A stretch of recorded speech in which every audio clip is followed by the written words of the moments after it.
Welcome to episode 1 of The Cinematologists, a film club and podcast for discerning cinephiles. My name's Dr. Neil Fox. I'm Dr. Dario Linares. And we are The Cinematologists. What is this podcast all about, Dario? Well, I suppose it arises out of discussions that we had about our love of film and probably our increasingly developing love of podcasting as a medium for it, to be able to discuss the things that we're interested about cinema and about, politics or any particular area that you might be interested in. And we wanted to do a podcast that encapsulated a live screening where we could discuss with audience members what they thought about a particular film. And we'd done our first screening on Monday night. We did. We showed Alex Cox's Repo Man, and in front of a nice group of people, and had a good conversation about it. And it's that's going to be the crux of what we do. Sure. Is have the screening and with a sort of an intro from us or whoever the guest is that picks the film if we go down that road later on, which we are interested in, and then after the film the kind of the live conversation, because we were also interested in, as much as we talk about film online, kind of having a space where the screening experience in the room with the film and with the audience was something that was kind of retained. Sure, and it also gives people, doesn't it, listening out there, the chance to cue the film up themselves, listen to an introduction, hear about the film in some kind of context, watch the film, and then listen to the responses that the audience had in the room. Yeah, and it was very much inspired by Greg Proups's Film Club, which is a very irreverent podcast and film club where he does the same thing. And we just thought it was a really nice format for allowing us to talk about movies that we love with people, but also because of that kind of split, we get the chance in between the introduction and the kind of the post-film conversation to include other interviews with filmmakers or people who are coming down to the School of Film and Television, or people that we meet, filmmakers, critics, just cinephiles, wherever we go on our travels to talk about the loose themes that we're going to have each week. Sure, and we wanted this week, every week I think we're going to try and come up with a different theme. And because Neil has just come back from the Berlinale, the Berlin Film Festival, luckily for him. Yes, thank you. We were talking about, we wanted to talk a little bit about independent film, and Neil has chosen the first film that we were going to screen, which we did screen on Monday, which was? It was Repo Man, Alex Cox's 1984 cult indie classic. I just thought it was really, it's a film that I love and have always loved, and it was a very formative film for me in my taste and my my kind of sensibility, but also it kind of represents one of the high watermarks of independent filmmaking, that kind of early 80s American wave of punk and indie filmmakers. And I just thought it was a nice way to start, and it was great because most of the people in the audience hadn't seen the film, so sure. That was. It was an interesting sort of reaction, I think. I know those stunned, I think, would be a good description of some of the people's faces when the lights went up after that screen. But we'll talk about a little bit more about that later. We're also going to have a discussion about the Berlin Film Festival and what you did while you were there. And also there's an interview that you took. So who did you speak to? I spoke to a filmmaker called Lucian Busse, who's a filmmaker that I've known for years. He's a very independent filmmaker, musician, DJ, very prominent in East Berlin nowadays, but was kind of right on the ground when the wall came down and East met West, and was just kind of like the punks in the 70s in London, kind of just took the camera out to capture that moment, and made a series of films chronicling what life was like sort of in the early 90s as things were kind of changing, and he's just released a new film. So I wanted to talk to him about that and being an independent filmmaker in Berlin at times like the Berlinale, when it's very much an outward-looking city and all these people like myself descend to watch world cinema. Brilliant. So we'll get into that later on the Cinematologists podcast. But first of all, here is our introduction to the live screening of Repo Man.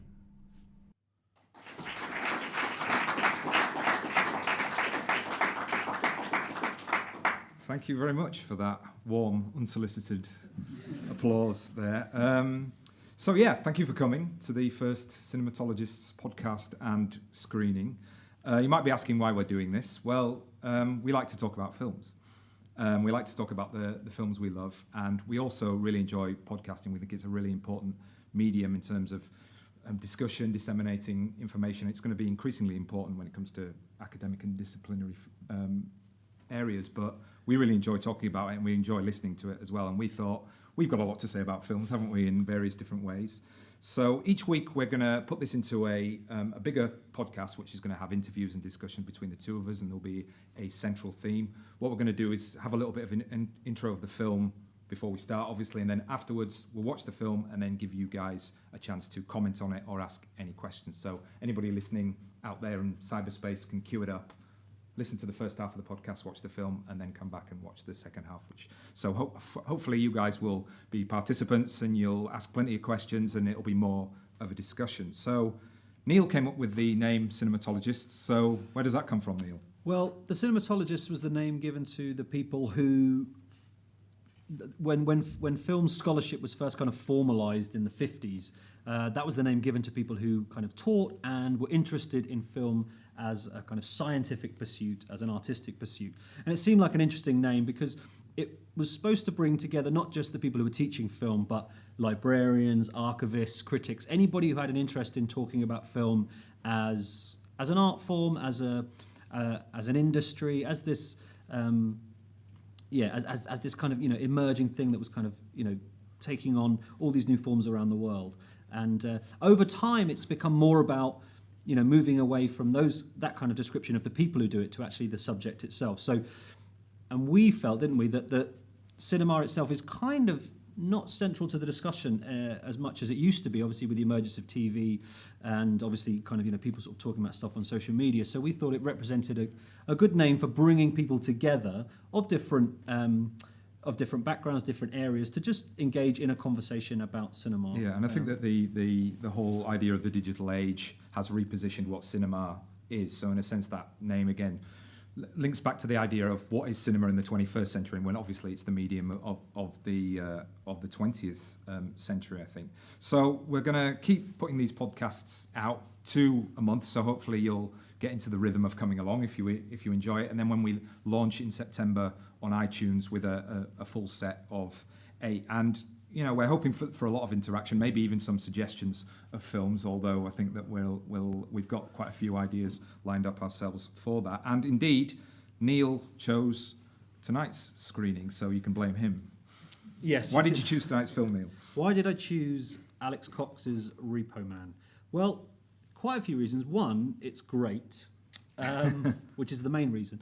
But also because it represents many things which I love about cinema, and it's a very formative film for me. It was a film which kind of, I saw when I was very young, and it introduced a way of thinking about film, not just, in terms of what film could be and the way you could make films, which have stayed with me. And it introduced me to Alex Cox. It introduced me to a lot of kind of music from that era, but also this sensibility which was around in that kind of, sort of at the end of the 70s and the early 80s, about just going out and making stuff and not being beholden to the idea that film had to be a certain way, or it had to be made in a certain way, or Sure. it had to follow certain tropes. You could just go out and you could kind of put anything you wanted up on the screen. And it's a quintessential first feature, isn't it, really? But by somebody who's come straight out of film school, really. Yeah, and it has all that. It's rough around the edges, but it has that unique energy, which is that first film energy of just...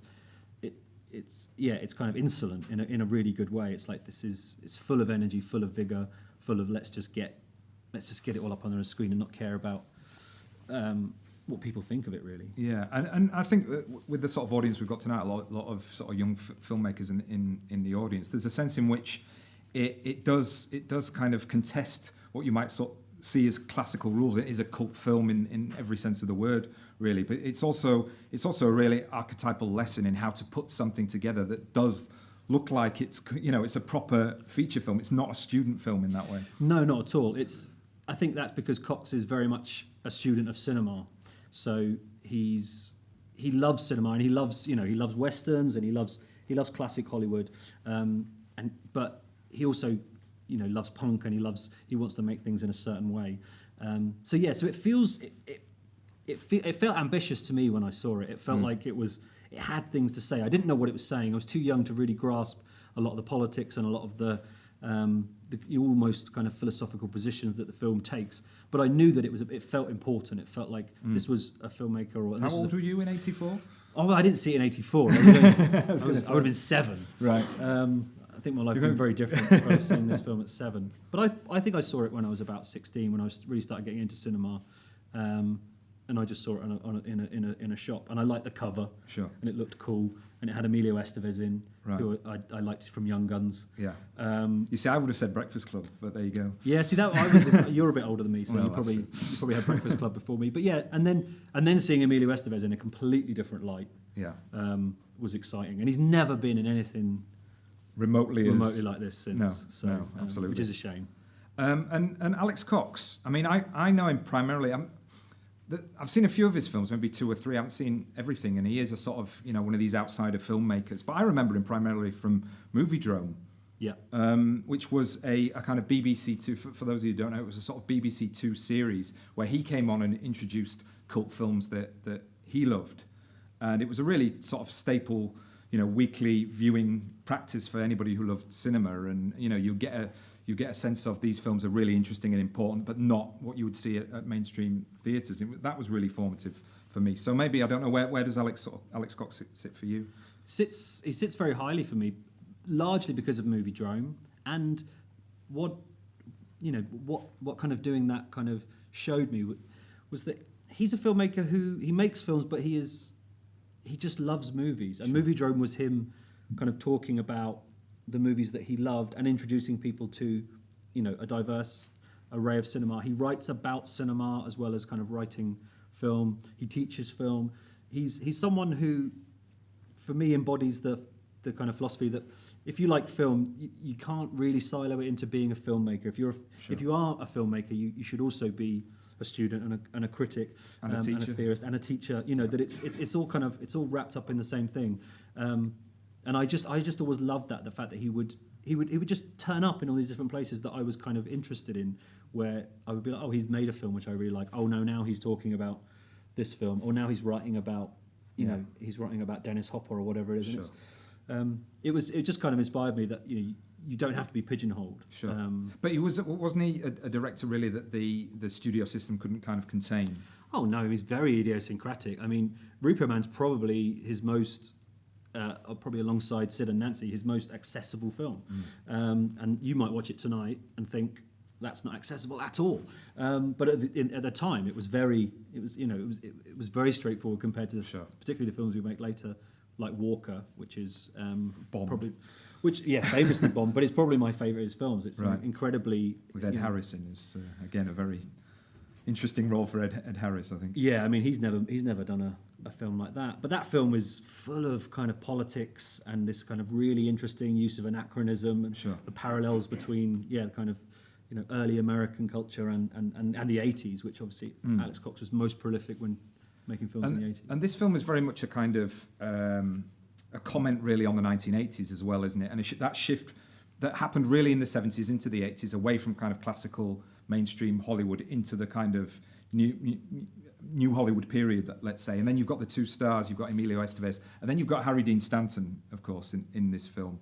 And he was a really interesting kind of choice, I think, wasn't he, for the lead, or one of the leads? He's always an interesting. Anytime you put Harry Dean Stanton in a movie, you get something unique. I mean, I think there's very few people like him, but he does embody this kind of this very old school idea of acting, of this kind of the outsider, the lone wolf kind of male figure in society, particularly kind of like post 60s society.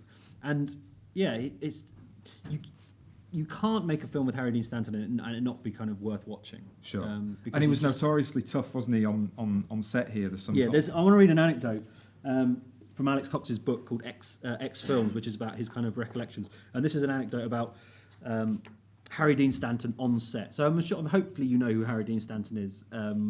He was in 1984. He was in Repo Man and Paris, Texas, which is a pretty good year, and two very, very different but kind of equally iconic performances. But famously, a very difficult performer. This was Cox talking about one of the many incidents he had. My inevitable Harry Dean showdown came when we shot the scene when the Repo Men threatened their sworn enemies, the Rodriguez brothers, with baseball bats. It was past midnight beneath a freeway overpass downtown. The prop man had thoughtfully provided fake and real baseball bats. Harry took a real one. The first camera rehearsal went very well, ending with Harry's swing at Del Zamora with his wooden bat. After we cut, Robbie called me over. Robbie Mueller was the cinematographer. We might talk about him in a sec. Just now I felt the wind of a wooden baseball bat pass by my face, he said. I will not shoot this scene unless all the actors use plastic bats. The other actors were already using plastic bats. Only Harry wielded a wooden one. But when I asked Harry not to use the real bat, he was furious. Slamming his wooden bat down on the hood of the Falcon, he roared, and he has a stentorian voice for such a little guy, Harry Dean Stanton only uses real baseball bats. I didn't think to use the Robbie would like it if gambit, because Harry then made the mistake of throwing his bat upon the ground. I picked it up immediately. Realising he'd almost lost his prop, Harry grabbed the other end. A foolish tug-of-war ensued to the great amusement of the crew. Harry and I were distracted by the deft Betsy and her valiant assistant Rip Murray into surrendering the disputed bat. All the wooden bats immediately vanished. The scene went wonderfully. I just love the idea of Harry Dean Stanton shouting in third person about what Harry Dean Stanton does. And apparently there was another anecdote where he wouldn't learn his lines, apparently, and he was told, you've got to learn your lines, it's part of your SAG contract, and he was just lost his temper completely with Alex Cox, and I think it was something to do with the age difference. Cox was sort of 28, 29 at this point, and Harry Dean Stanton was in his 50s. So he loses his temper, and he says to Alex Cox, I've worked with the greatest directors of all time, Francis Ford Coppola, Monty Hellman. You know why they're great? Because they let me do whatever the fuck I want. And, I think I'm going to live my life by that. You know why you're great, Neil? You let me do whatever I want. And I do let you do whatever you want. Exactly. Which some people might think is a bad idea. Absolutely. But what's great, what I love about Harry Dean Stanton, and this is why I wanted to kind of mention this, is because that stuff is on the screen. That attitude is on the screen. You think about actors now. How many actors nowadays really, kind of can put that energy on the screen? And we know that some actors are problematic. So Christian Bale, for example, is supposedly very difficult. And everyone's heard the scene where he shouts at the crew member on Terminator Salvation. Very famous, went viral. But when you watch Terminator Salvation, you don't feel that Bale. There's no anger in that performance, and there's no violence, and there's no intensity or even tension. Whereas when I watch Repo Man, and when I still watch it, you don't really know what's going to happen. And you look at Harry Dean Stanton, and you think at any moment he could just go off and literally kill everyone around. And that makes it exciting because the film is set in this very violent, kind of very tense early 1980s Los Angeles where, death was kind of, an everyday occurrence. And these guys, were real guys. Alex Cox went out and researched the movie with Repo Men who would go, and most of the dialogue comes from actual Repo Men. And that tension is on the screen. And that tension has gone now. There's not many actors like Harry Dean Stanton, and certainly none who, when they're on screen, you feel there's a danger. You feel like, actually, I don't know what's going to happen with these guys. Sure. And I feel that's kind of been lost to a certain extent. And just to finish off then, do you want to say something maybe about what the music adds to the film? Because it's very important, I think, the soundtrack in this movie. It captures the time perfectly, and it captures that energy of the time period, like we were saying, where the world is slowly becoming this very kind of capitalist society where aspiration and privilege is coming to the fore in a way that it hasn't before. But there's a lot of people who don't fit into that. And famously, Cox said that Emilio Estevez had the perfect blank but kind of ambitious canvas of a face. Sure. And I think that's great. And he is this person who doesn't really know what his life's going to be like. He doesn't, and you can watch the film and think he certainly has no place in the America that Reagan is building, or sure. that the West is kind of building. And this music is so angry and so fierce that it perfectly captures that anger and that disillusion that they've got, but also the danger of having to live hand to mouth in this kind of climate. It's perfect kind of Generation X stuff. It's brilliant, perfect generations. It's interesting about the music as well, because the music, the film wasn't seen very much. Universal didn't really know what to do with it, but they cleverly put together all the music on as a soundtrack album, and obviously it's the cream of like 1980s Los Angeles hardcore and punk music on an album. It's like a compilation that people would die for. And the album did really well, and then people said, well, where's this album come from? And they said, oh, it's the soundtrack to a movie. And they said, well, where's the movie? And they were like, well, no one's really seen it. So they got a re-release based on. Sure. So the music has served as a great way for people to experience the film, and actually as a gateway. So if you're listening out there in cyberspace, please cue it up and enjoy the majesty that is Repo Man.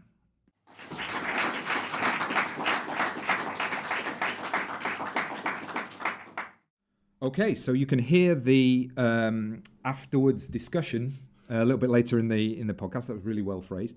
But right now we're going to discuss with Neil a little bit his trip to the Berlin Film Festival. So Berlin, I didn't get to go this year. How was it for you? I was one of the lucky people who draw the long straw and managed to go for a few days, and it was great. I mean, I've been to a lot of film festivals, and it's always fun to go to the big ones and just kind of be engulfed by cinema, and to just take the lottery of filmmakers that you know and films that you don't know. I love that feeling of bombing around the city to the different venues. Auditoriums are fantastic there, and the tube is great, so you end up all over the place, can't you? Yeah, it's beautiful. You get to really see the city alongside the movies, although it can backfire. I mean, I got out of bed at 7 o'clock on a Saturday morning to get to the other side of Berlin for a 9:30 screening. That's dedication for you. It is. We are dedicated to cinema.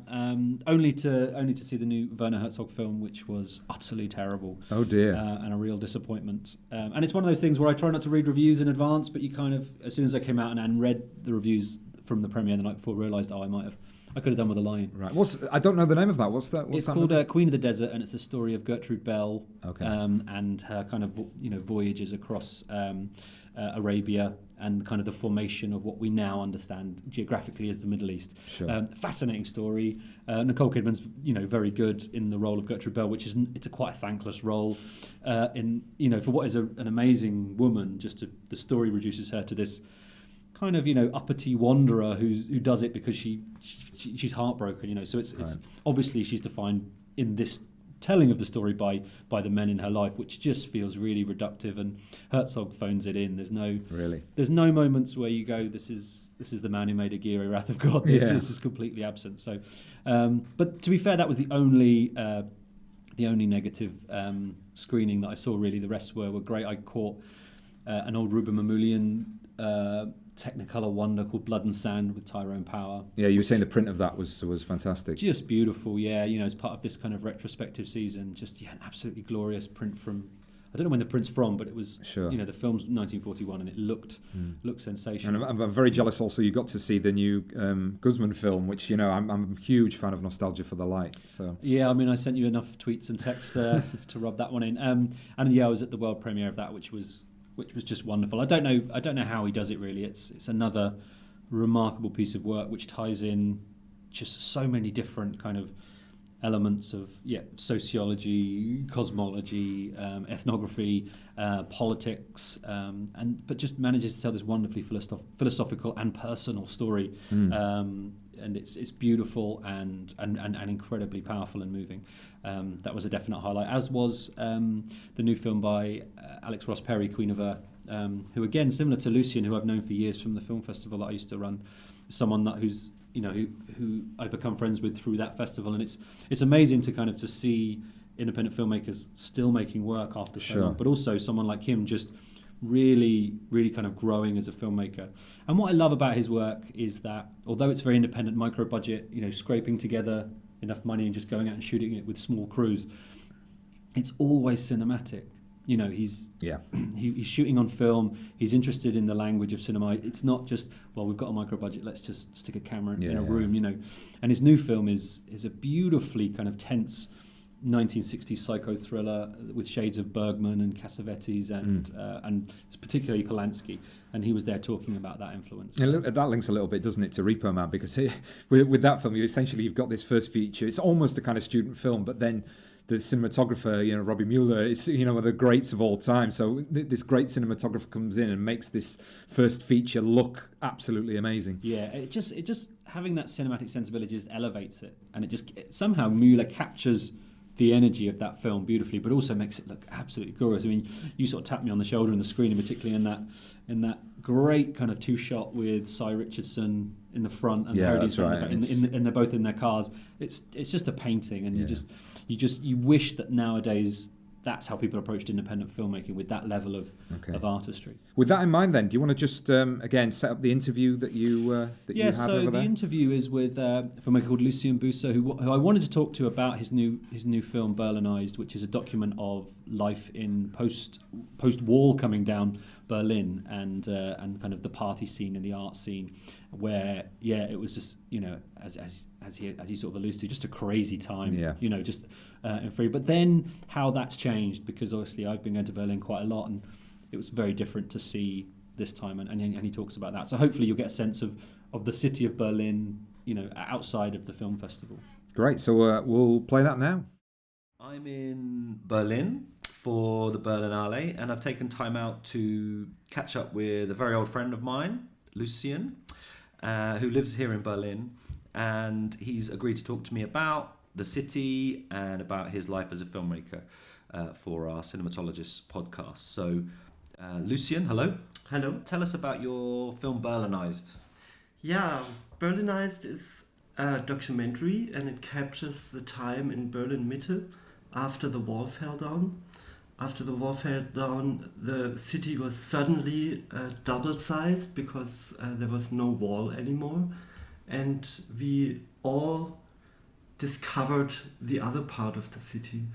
And because there was this historical moment, there was a lot of houses, not sure who is the owner of the house, and there was some people, some Jews, for example, who are now in Argentina or somewhere, or in Israel, and they owned houses, and you have to find them first, and then you could sell it to somebody else or give it back to them. So there was a lot of property which was unclear who was the owner, and that's why it was empty, for example. And we went in and made a bar or club or gallery, or we put some bar in the stairways and sold the beer out of the can and had a ghetto blaster to have the music and stuff like this. So it was really free time. And there was other films, a lot of other films only catches the techno scene in the 90s, which was also really influential. And a lot of films capture the East Germans who discover her new role in Germany. But this scene was not captured so far, and that was my scene. And I was really active at the time. I had this, I had a video show called Alien TV, and it was basically, I got the inspiration from a friend of mine who was mixing in the club the TV news and films into his music, which he was DJing. Okay. And I thought, oh, that's wonderful. I really have to do it with my own filmed material. Yeah. Because Berlin was, especially in the East, there was these clubs and bars and crazy people, but the rest was a big construction site. And this is optical, really amazing. Yeah. And I was filming all these big drillers which goes to the river to make a stand for the bridge or stuff. And this was optically amazing. And I mixed the driller, for example, with the sound into my DJ sets. Or there was sometimes 10 musicians who was jamming to it, and you always had this video sound also was really important. Great, that sounds fantastic. So the film is a lot of the stuff that you shot at the time? Yes. Yeah. Only the stuff that you shot at the time. Wow. And then I thought, when I looked at the material, when I looked at my archive, because I saved all the tape, and because I always had my camera with me, I was also having the camera in the club and filmed some concerts, performances, crazy stuff I experienced. So I really could do a documentary out of it because I have the old footage from the construction sites and the people, and then I went back to these old friends and trying to find out how the freedom we had and the crazy freedom affects their creative life Yeah. today. And it turns out that they was really straightforward. They just did stuff and they still do stuff. Not think about if they are able to do it Yeah. or if they are allowed or if they have the possibility, they do it. And that is a total different self-confidence than today, where you have to find a gallery which wants to exhibit your work, or you have to find a label and stuff like this, or you have to get a concession for your club. Yeah. And stuff. That was really amazing. Yeah. So there's still a community of people that kind of make stuff in that way that you found by sort of going back to make the film. Yes. Great. Yeah. Just one more thing, and Sure. it was the spirit of the time which I wanted to.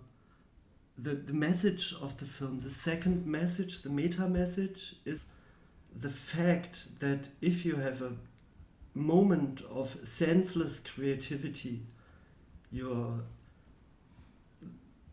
most strongest creative moment you can have.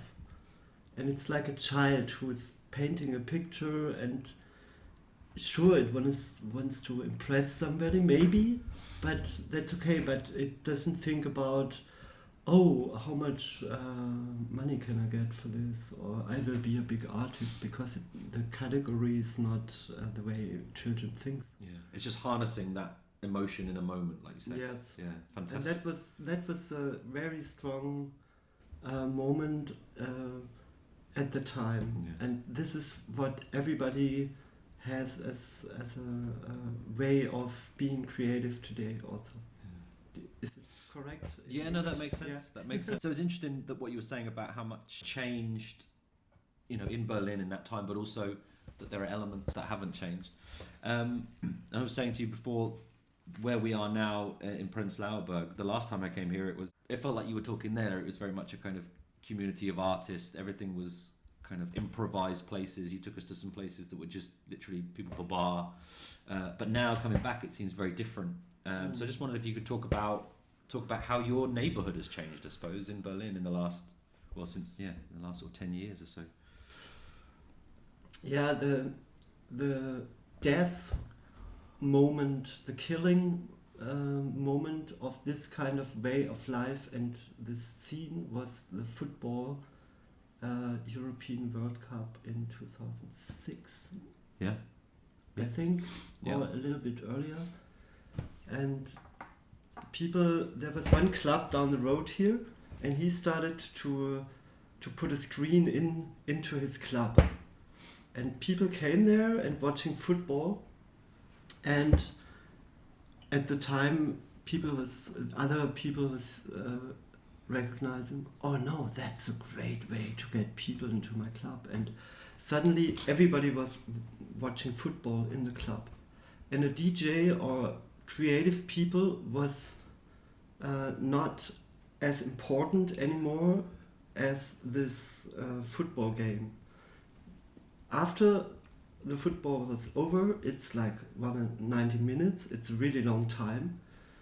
Then the DJ starts and the visuals, but if you have to DJ after a football game, you need at least an hour of hard crass music, for example, to get the people's attention, to get the vibe back. Yeah.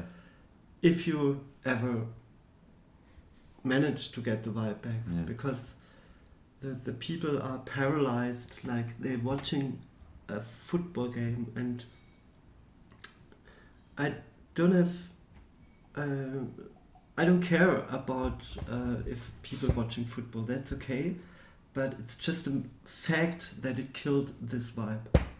And suddenly people was waving flags, German flags, in the street, and cool people from the scene, like wearing this flags on their On their cheek. on their cheek and stuff like this, and it was suddenly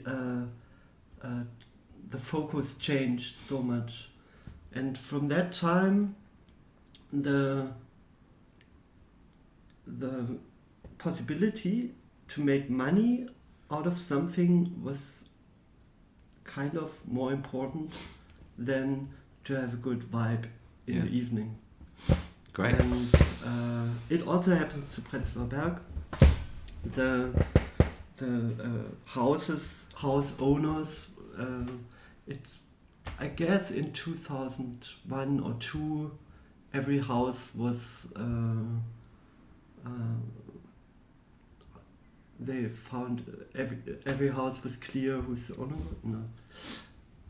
The ownership of the houses was cleared in 2001 or 2 or 3. Yeah. So they could start to renovate all the houses and to make it pretty and to sell it again and to get rid of the old tenants, to hire the rents even more. And now Prenzlauer Berg is like a nice living room, kind of. It happens like in Brooklyn. Yeah. In Williamsburg, in New York, same thing. It happens everywhere, but it was because of this special historical moment in Berlin with the wall, the divided city. It was a really special historical moment. Because of that, it was something different, like in Williamsburg, because this was just a district where nobody, it was not hip, that was all. Yeah. But here it was transforming, it was like a historical transformation of the city to something we don't know where it will be in 10 years maybe. Yeah. One more question for you. Obviously, I'm here for the Berlinale, and you're a filmmaker who lives in Berlin. I just wondered if you could talk about your kind of experience and thoughts on, what is one of the biggest film festivals in the world, and and your kind of relationship to it as a very idiosyncratic filmmaker in the city that it's hosted in. It's a really, really wonderful festival, I have to say, and I really love to go there. Not every year, but I went there for years. I was in the Berlinale fever all day long, and I try to catch wonderful films. I'm not so much into watching everything. I pick my films, and then I have really I have some shitty ones in between, but I pick the right ones most of the time, and in the end I have 3 films which I really that's the 3 films of this year's Berlinale. Yeah. And as a filmmaker, it's like I'm not really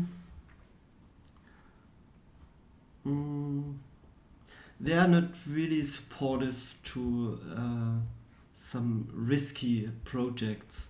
They are really big, and it's like making films like I do. I finance it all by my own. I don't have any TV stations involved. No money from a founding. How you call it? Funding partners. No money from funding partners. So if you do it like this, then it's really hard to get a connection to them, because they don't have to show you. Yeah. If you have a founding money or TV station, the TV people come to Berlinale people and say, hey, this is our money's inside, can you show it? And that's why it's really hard to get supported by them. But and sure, if it doesn't fit in the theme, or they have another Berlin film already, that's another thing. I'm not kind of blame somebody, but it's okay like it is, because this film was growing over like 15 years now, and it will find his way anyway, because it's a really strong historical statement, and And you said that you'd had some good. You have like a cinema screening that sells out regularly, and yeah, I showed in a little cinema since 2 years in Prenzlauer Berg, and it's always sold out once a month, and it's really amazing.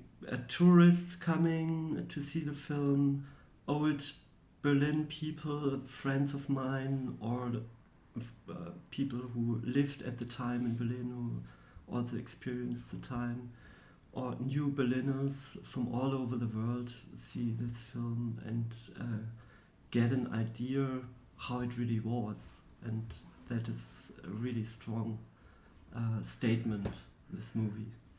So time is on my side anyway. yeah, great. Thank you, Lucian. Let's go and have some pizza. Let's have some pizza in the best pizza place in Prenzlauer Berg.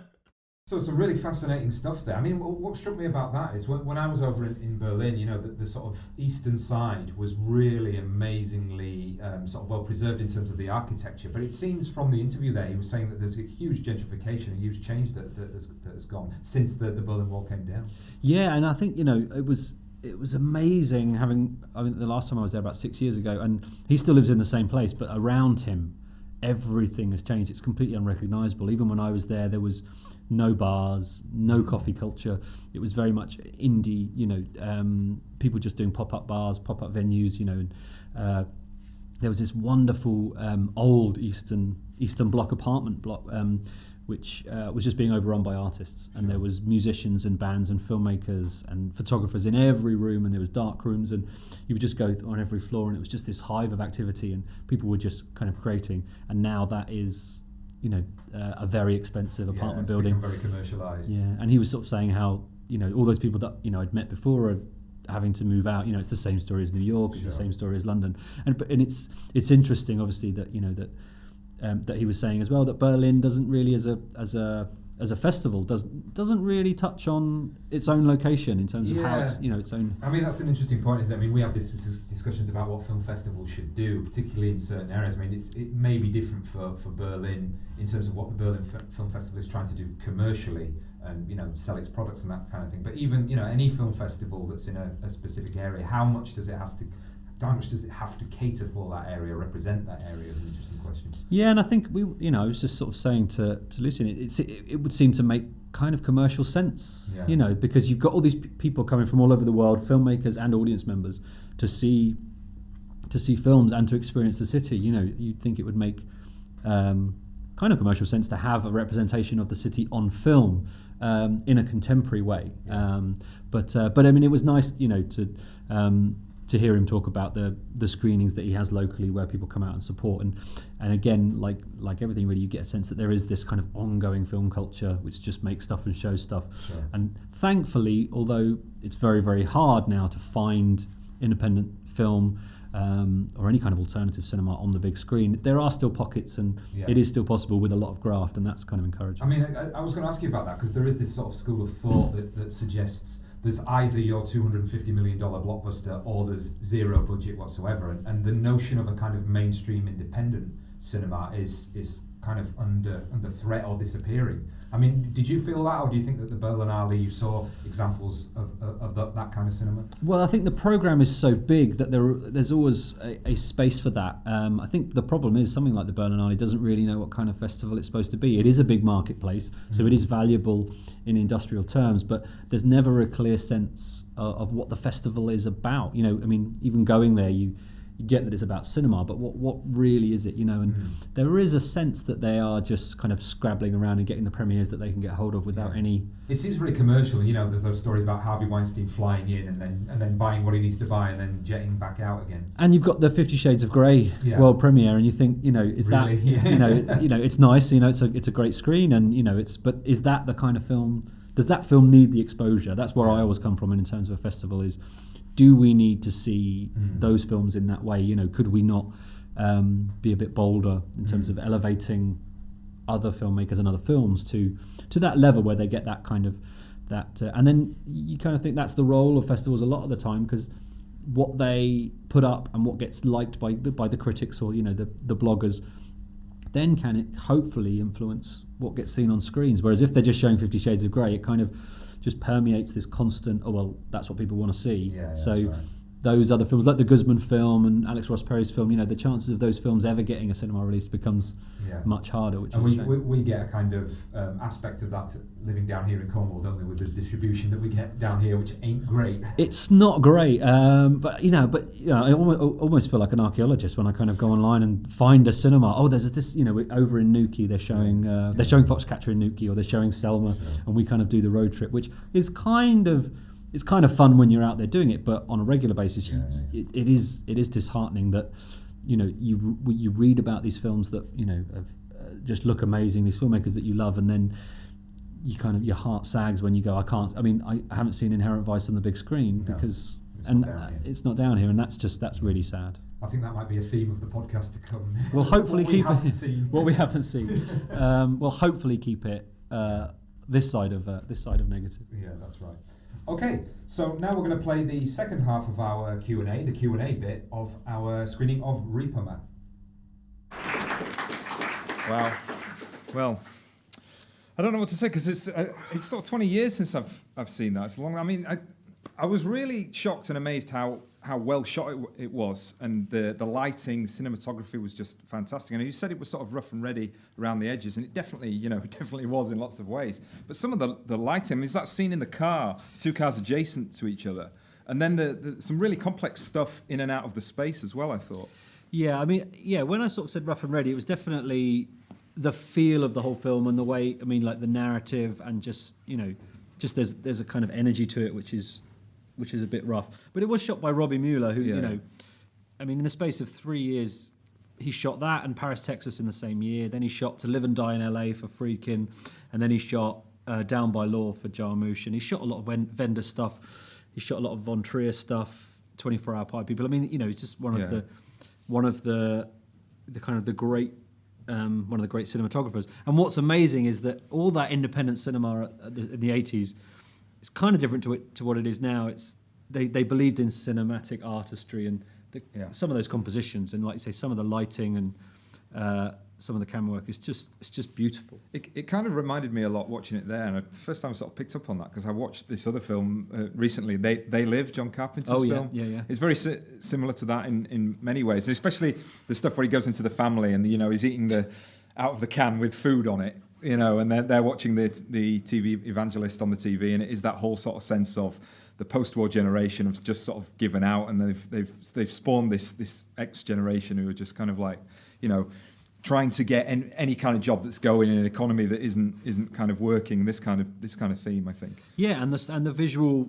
I mean, it looks kind of both budgetary, so they have to kind of do product placement or pay for any branding, but it also has this really interesting aesthetic throughout the film with this really kind of bland corporate sort of, you know, non-identity of everything. Everything is just really bland and uniform, and it kind of gives that whole kind of zombie-like feel to everything. And nothing that there's lots of scenes that don't seem to kind of play out. It just clips along, doesn't it? Where like, for example, they go to the bar and he's surrounded by the women, and you kind of like, that would get cut out ordinarily, and they just showed a little bit of it, and then he's on to walking down the street, and, you know, that happens a lot, I think. Yeah, scenes just sort of end. Yeah. Like he sort of says, I was, you know, when.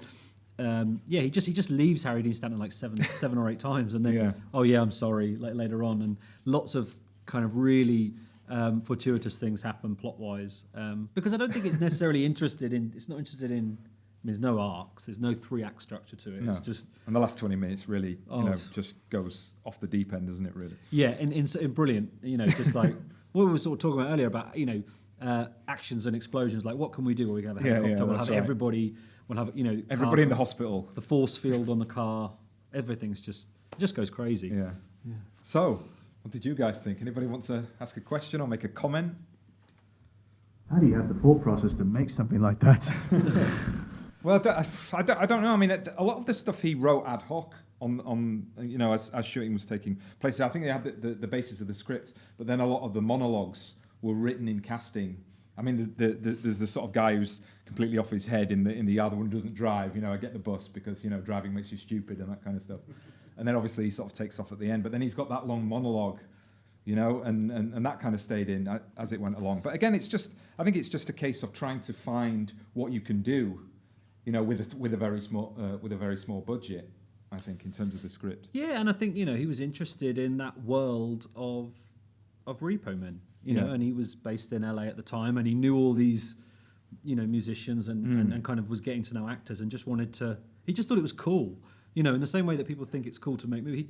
That's his idea of let's go out and make a cool movie. Yeah. And the narrative fits into the use of cars. You know what I mean? It's driving around in LA, and there's definitely sort of there's the whole sort of taxi driver stuff going on. With the tracking shots along the street and this kind of stuff, and the rubbish going everywhere. And then you've got that scene where he's walking down the street, and there's the guy in the radiation suit coming to pick somebody up, which was pretty really nicely put together, but really funny. Yeah, it looks like a lot of sketches and a lot of little ideas for kind of visual gags, little satirical kind of making satirical points as it goes, and just throwing them in wherever, regardless of the fact of whether it's going to make sense or whether it links to anything. It's just like, or this would be funny, or this will make a point about, how people treat the homeless and how so let's just do it. What do you think about all the sort of radiation stuff going on? Yeah, it's aliens, but did you sort of pick up what that might be kind of referring to, and the people, in the white suits and clearing people off the streets and kind stuff? Of fun take on the B movie style, kind of like Masters was it the invaders from outer space and kind of stuff. Right. But there is definitely a sort of B-movies 50s thing, but also relates to kind of 80s and the nuclear war, nuclear arms race, I think, as well. I think Luke was right. It definitely taps into a kind of the Cold War paranoia that was very much part of the B-movie movement in the 50s and 60s. It's definitely tapping into that same thing of, using aliens as a metaphor for... No, absolutely. Nuclear annihilation. Absolutely. What did everybody make of Harry Dean Stanton? Have you ever seen him anything before? Have you seen the event? You've always seen the Avengers. Escape from New York. You know that film? Yeah. Harry Dean Stanton. Harry Dean Stanton. He's the taxi driver guy. Paris, Texas. Nobody seen that? He's in the Green Mile as well, isn't he?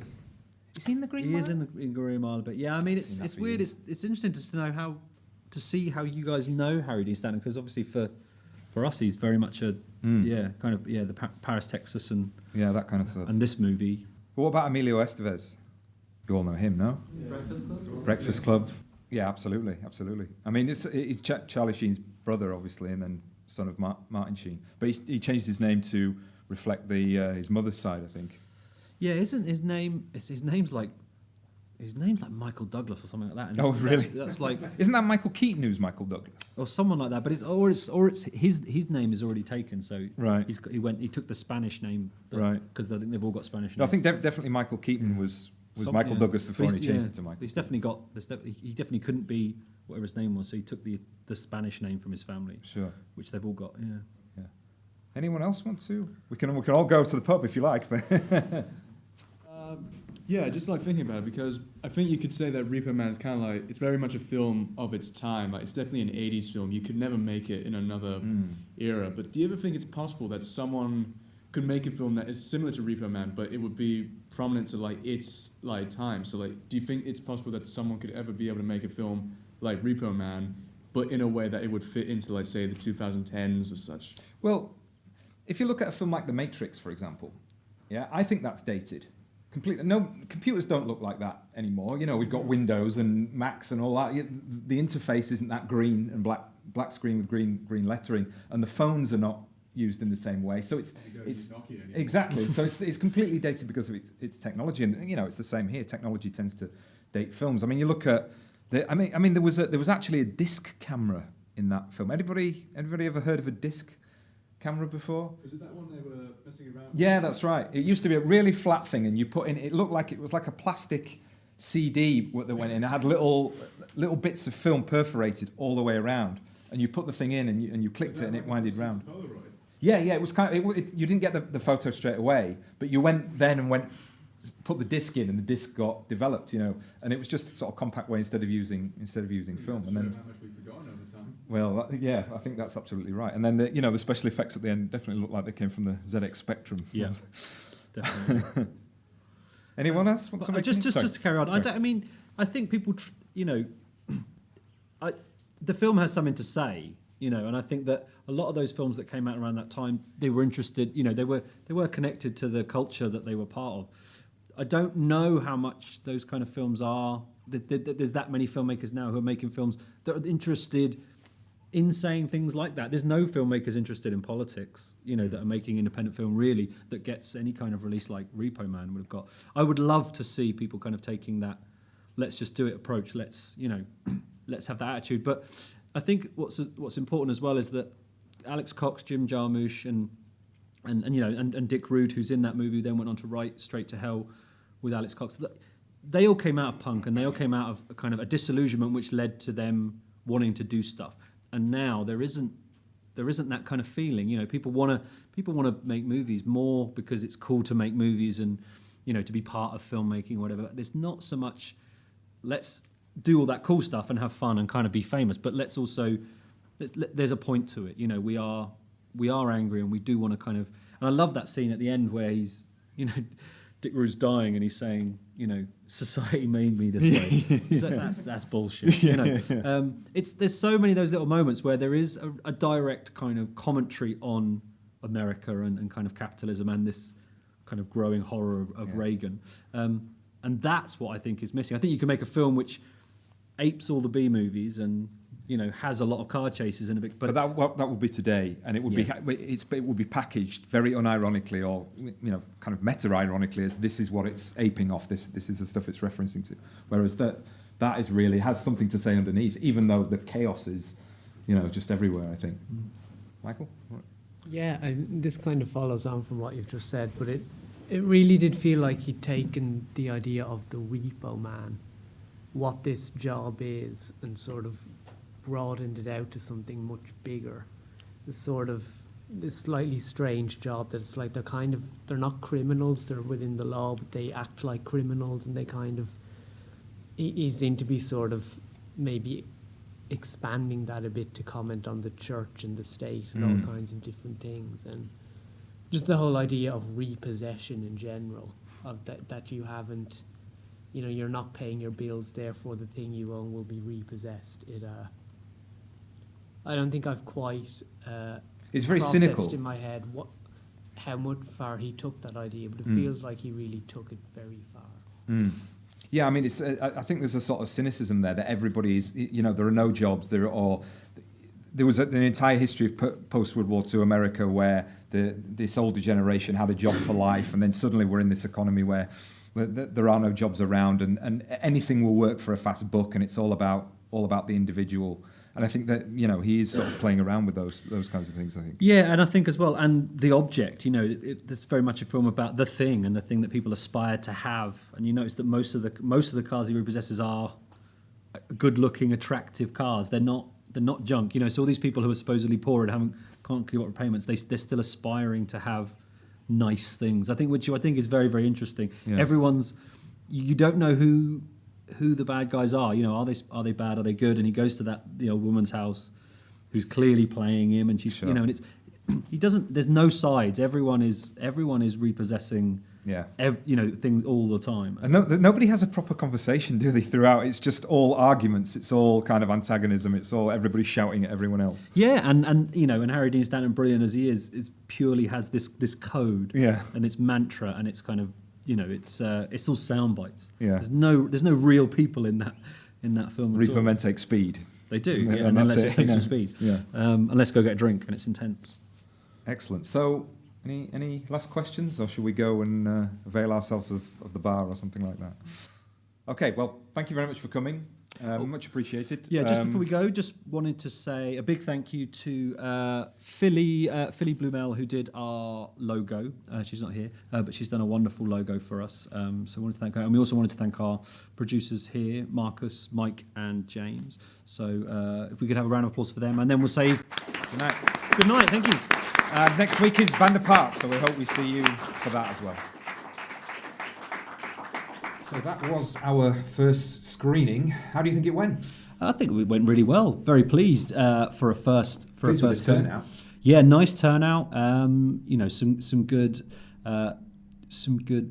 input from people. I think there was a lot of sea of faces. People who weren't quite sure of what they'd seen. Yeah. And it was interesting that not only a lot of people hadn't seen it, but also they're probably not aware of that kind of film or that era of filmmaking. So yeah, there was a lot of our students, and I was really interested in how it played to them. But I suppose as well that with us two sat in front saying this was great, it's difficult, isn't it, to sort of criticise? But hopefully we'll get more criticism of the films in a sort of broader sense. I think that's what we want, isn't it? Really, yeah. we want that conversation. It's not a look at our taste, isn't it great kind of thing. It is a conversation to see how people respond to different films that mean a lot to us and to other people. And I think that we know there are things that we would do differently next week and change. But I think that as we've sort of said before about podcasts, that there is that kind of finding your feet stage, and we are in that stage. But I think overall, and the response on Twitter was really good. That's right. And even this morning coming into work, people, there seemed to be a little bit of a buzz from the people there that they'd enjoyed it and thought it was a good thing. So hopefully they'll come back next week. Hopefully For Band Apart. Yes, Band Apart, and you've picked that. Yeah, I have. I mean, we had long discussions about what we were going to screen, didn't we? And I think we picked this or I suggested this as a counterweight, really, to Repo Man. It is a sort of really sits in a kind of classical understanding, I think, today. And Jean-Luc Godard is a Marmite filmmaker. I happen to love him. I do understand why people hate him. I think that that, as you were saying, his style and what he is to cinema is mined an awful lot, particularly by American independents of the contemporary scene. So Band Apart, I think, is his most accessible film, and there's a couple of classic scenes in there. Anna Karenina, fantastic.